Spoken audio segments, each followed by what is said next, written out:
Assalamualaikum warahmatullahi wabarakatuh. Sobahul khair. Apa kabar teman-teman kelas 3? Alhamdulillah, nahnu mu'minun, Allahu Akbar. Ya teman-teman, Alhamdulillah hari ini kita dapat belajar bersama kembali. Sebelum mulai belajar, silahkan teman-teman melaksanakan sholat duha, lalu berdoa sebelum belajar. Semoga ilmu yang kita pelajari hari ini menjadi ilmu yang berkah dan bermanfaat. Hari ini kita akan melanjutkan pembelajaran di tema 7 subtema 3 pelajaran PPKN, yaitu tentang keberagaman sifat, kebiasaan, dan kemampuan individu. Nah, ini sudah sering kita ulang ya, keberagaman itu apa?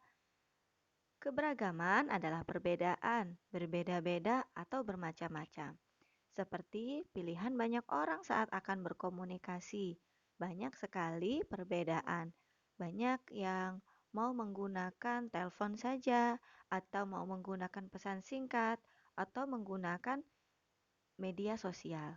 Nah, semua orang memiliki keberagaman. Nah, keberagaman ada dimanapun. Keberagaman membuat dunia kita menjadi indah, karena keberagaman adalah ciptaan Allah dan kita harus mensyukurinya. Keberagaman menjadi bukti atas kekuasaan Allah dalam menciptakan makhluknya. Masya Allah. Nah, setiap individu memiliki perbedaan dengan individu yang lain tentunya. Bahkan anak yang kembar pun memiliki perbedaan satu dengan yang lainnya. Seperti perbedaan sifat, kebiasaan, dan juga kemampuannya. Nah, keberagaman sifat individu. Sifat adalah ciri khas pada seseorang atau sesuatu yang membedakannya dengan orang lain. Sifat disebut juga dengan watak yang dibawa secara lahir atau juga karakter. Sebuah hadis menyebutkan dari Asyaj bin Al-Sar radhiyallahu an bahwa Rasulullah Shallallahu alaihi wasallam bersabda kepadaku, "Sesungguhnya pada dirimu terdapat dua sifat yang keduanya dicintai oleh Allah Subhanahu wa taala." Kemudian aku bertanya, "Sifat apakah itu ya Rasulullah?" Lalu Rasulullah menjawab, "Al-hilmu atau santun dan rasa malu." Jadi, setiap sifat yang baik itu akan dicintai oleh Allah. Tentu ada banyak sifat-sifat manusia. Nah, mari kita lihat beberapa contohnya. Nah, misalnya ada sifat sopan. Cirinya dia menghormati setiap orang, baik kepada temannya, terlebih lagi kepada orang yang lebih tua. Dia akan hormat kepada siapapun. Kemudian ada sifat yang kurang baik nih. Ada sifat keras kepala. Nah, dia tidak mau mendengarkan pendapat orang lain. Nah, ini harus diperbaiki sifat yang seperti ini. Nah, ada sifat yang humoris. Cirinya senang membuat suasana riang dan penuh tawa. Pasti senang ya kita bersama dengan orang yang humoris. Tapi ada juga sifat yang sombong. Cirinya selalu merasa lebih baik dari orang lain. Dan sifat sombong ini tidak disukai oleh Allah, teman-teman. Jadi, harus diubah.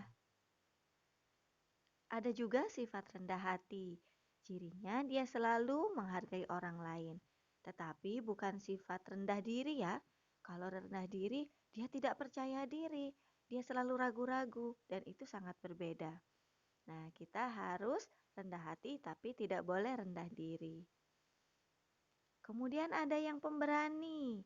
Cirinya gigih, tidak mundur saat ada tantangan maupun rasa sakit. Jadi dia terus berusaha. Ada juga yang penyayang.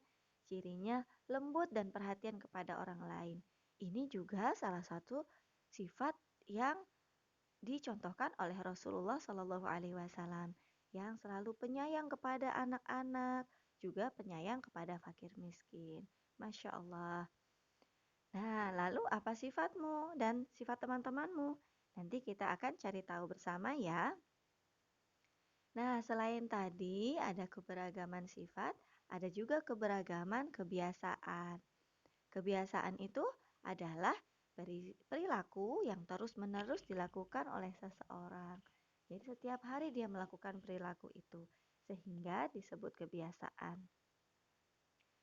Nah, sebuah hadis menyebutkan, hendaklah kalian menunaikan qiyamul lail atau sholat malam, karena ia merupakan kebiasaan orang-orang saleh sebelum kalian. Ia juga mendekatkan kalian kepada Rabb kalian, pelebur kesalahan, penghalang dari dosa, dan pengikis penyakit dari tubuh. Hadis riwayat Ahmad dan Tirmizi. Jadi orang-orang soleh itu selalu bangun malam untuk melakukan qiyamul lail. Nah, semoga kita juga bisa melakukan kebiasaan baik ini ya teman-teman. Nah, contoh-contoh kebiasaan, misalnya Syafiq selalu bangun pukul 5 pagi, lalu bersiap sholat subuh. Atau Hanif yang selalu sholat berjamaah di masjid, sehingga dia selalu sholatnya di awal waktu. Itu kebiasaan yang sangat baik. Atau Halum yang selalu membantu umatnya untuk membersihkan rumah. Ada juga Ataya yang selalu menghafalkan Al-Quran setelah sholat maghrib. Ini adalah kebiasaan-kebiasaan baik yang harus dipertahankan dan dilakukan karena dapat menimbulkan kecintaan Allah kepada kita. Nah, selain ada keberagaman sifat dan keberagaman kebiasaan, ada juga keberagaman kemampuan. Nah, kemampuan ini biasanya hal yang paling menonjol ya, apa sih yang paling bisa dilakukan oleh seseorang. Misalnya, ada yang pintar berhitung. Dia suka sekali berhitung, suka sekali pelajaran matematika. Ada juga yang pintar dalam olahraga. Dia suka berlari, pintar dalam bermain sepeda, pintar saat senam, dan lain-lain. Ada juga yang pintar bernyanyi. Kalau pelajaran SBDP, dia biasanya paling bersemangat. Ada juga yang pintar menggambar. Dia bisa menggambar dengan sangat serius, hasilnya juga sangat indah. Nah, ada juga yang pintar memasak. Ini yang biasanya senang membantu bundanya di dapur. Nah, setiap kemampuan itu akan baik karena kemampuan itu kalau kita gunakan untuk hal-hal yang bermanfaat akan menjadi pahala. Sebagaimana hadis riwayat Ahmad yang menyebutkan khairun nas anfa'uhum linnas. Sebaik-baik manusia adalah yang bermanfaat bagi orang lain. Jadi, gunakan kemampuan kita untuk memberikan manfaat untuk orang lain. Walaupun sifat, kebiasaan, dan kemampuan kita berbeda, kita harus saling menghargai dan menyayangi. Karena itu adalah karunia dari Allah Subhanahu wa taala.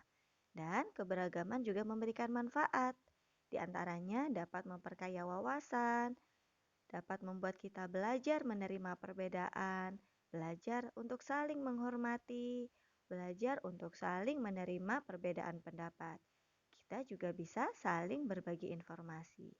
Jadi, kita harus senang dengan adanya keberagaman.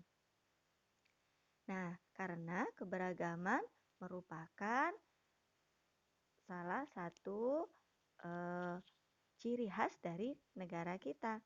Karena negara kita mempunyai semboyan yang berbunyi Bhinneka Tunggal Ika. Berbeda-beda tetapi tetap satu jua. Jadi ini adalah semboyan negara kita ya, Bhinneka Tunggal Ika. Yang artinya berbeda-beda tetapi tetap satu.